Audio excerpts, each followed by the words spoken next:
त्यांच्या अडीअडचणी समजून घेणार नाही, त्याचा सोडवण्याचा प्रयत्न त्या ठिकाणी करणार नाही, तोपर्यंत तुमचं नाव कोणी घेणार नाही, तुमच्या मागे 4 लोक त्या ठिकाणी कधीच राहणार नाही. त्यामुळं तुमच्या प्रत्येकाला जर स्वतःचं अस्तित्व निर्माण करायचं असेल, पक्षासाठी काही योगदान द्यायचं असेल तर तळागाळापर्यंत आपल्या पक्षाचे ध्येय धोरणं त्या ठिकाणी आपण पोहोचवले पाहिजे, लोकांच्या अडीअडचणीमध्ये आपण कामी आलं पाहिजे आणि नंतर त्या परिश्रमातून जो तुम्हाला सत्तेचा आनंद मिळेल तो काही फार मोठा वेगळा असेल आणि तो आनंद तुम्हाला कायम ऊर्जा देणारा तो आनंद राहील, कायम राहील. कारण की 4 लोकांचे जर तुम्ही कामं केले तर ते 4 लोक तुमचे 40 लोक तुमच्यासोबत आणण्याचं काम भविष्यामध्ये करत असतात, हे आपण समजून घेतो.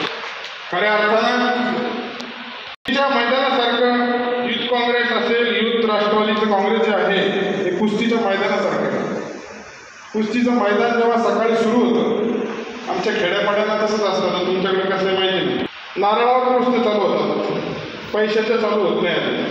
अगोदर नारळावर कुस्ती चालू होतात आणि लहान लहान मुलं त्या कुस्त्या खेळतात.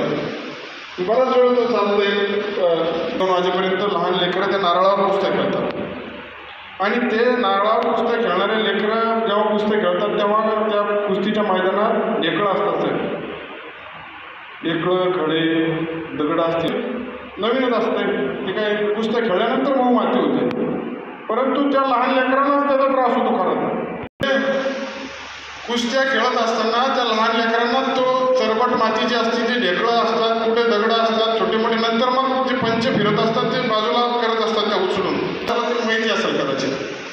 आणि नंतर ती मऊ माती होते, हळूहळू हळूहळू ती मऊ होते. कुस्त्या खेळून खेळून त्या कुस्त्याचे डाव रंगून रंगून ती माती मऊ होते आणि नंतर मोठे मोठे पैलवान जे बक्षिसावर खेळतात, ज्यांना 1000, 500, 2000, 10,000, 15,000 तसे बक्षिस असतात, मग त्या पैलवानांना ते ग्राउंड मिळतं.